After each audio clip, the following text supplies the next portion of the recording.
just covered something that was negative in nature.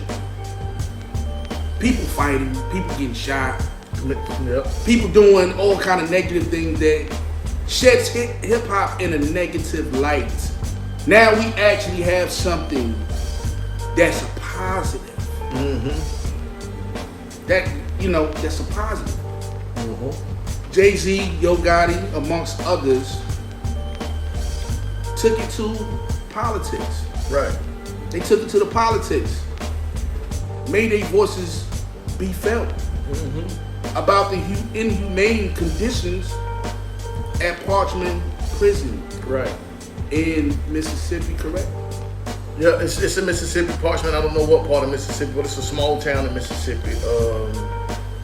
Over down that way. So yeah. And the little reading that I did on that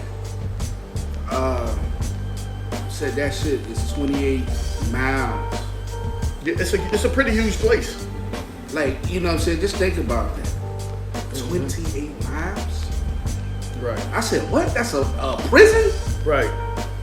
28 miles long. That's how huge it is. You know, the first thing that comes in my mind is the old chain gang shit. That's what I think about. It, like, for what other reason? Right. You know what I'm saying? Them people out there, they probably only can eat what they grow and all types of shit.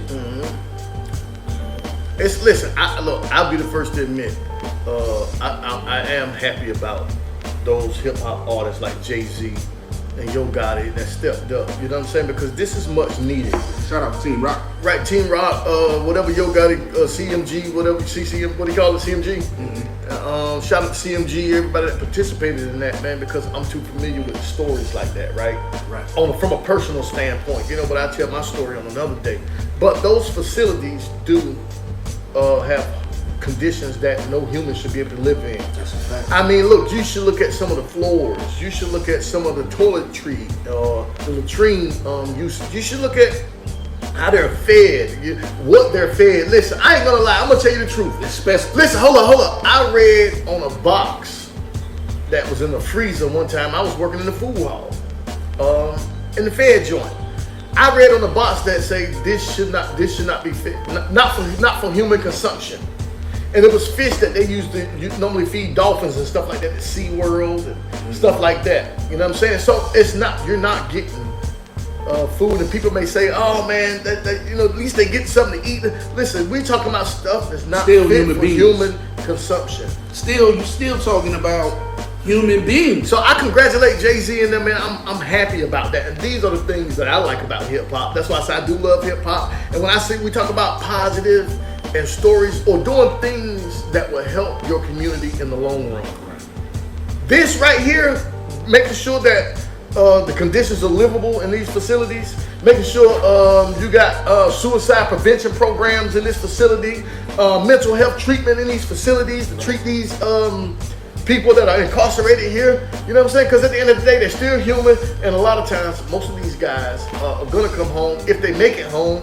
Because a place like Parchman Prison is one of the most violent in the South, not just in Mississippi, but this is one that's it's talked about like Angola, like, you know, one of those things in Mississippi. So I think that I applaud those guys for stepping into that situation for those length of time. I mean, it's a huge disconnect with the outside, especially if you don't have that support from loved ones. You know what I'm saying? That disconnect could be the determination in how you proceed moving forward and correcting your life or yourself. You know what I'm saying? So, but it's just up to the person, man, to actually want to help themselves, man. And, you know, it's look, this right here, what we talking about, prison facilities that has those conditions that live like that, that's all over America. Right. That's a fact. This is not nothing that's just happening in Parchman. So let's just not point the finger at Parchman, even on federal institutions or state institutions or private institutions. Right. It's happening. And, you know, I think that, look, with this story being said, I want to see what actually proceeds from this, the action that happened. So what do you think is the,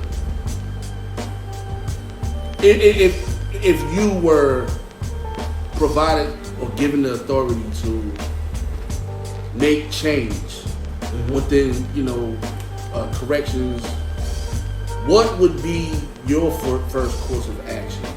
Like, you know, as somebody who been through that, like what would be the first thing that you would want to, like, let's work on this first? If I worked in that, I would say let me work on the first with the people that we know we're gonna be releasing.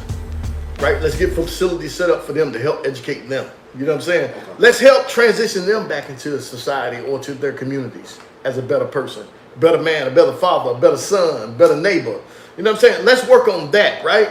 Because look, sometimes I'm not saying not work on or think about the people that has life or a substantial amount of time, right. But I'm talking about the people that we're putting back into the communities, into society, into the immediate future, even those people that have served lengthy sentences, or serving lengthy sentences that's about to get out, transition them, help them transition people like that into the community.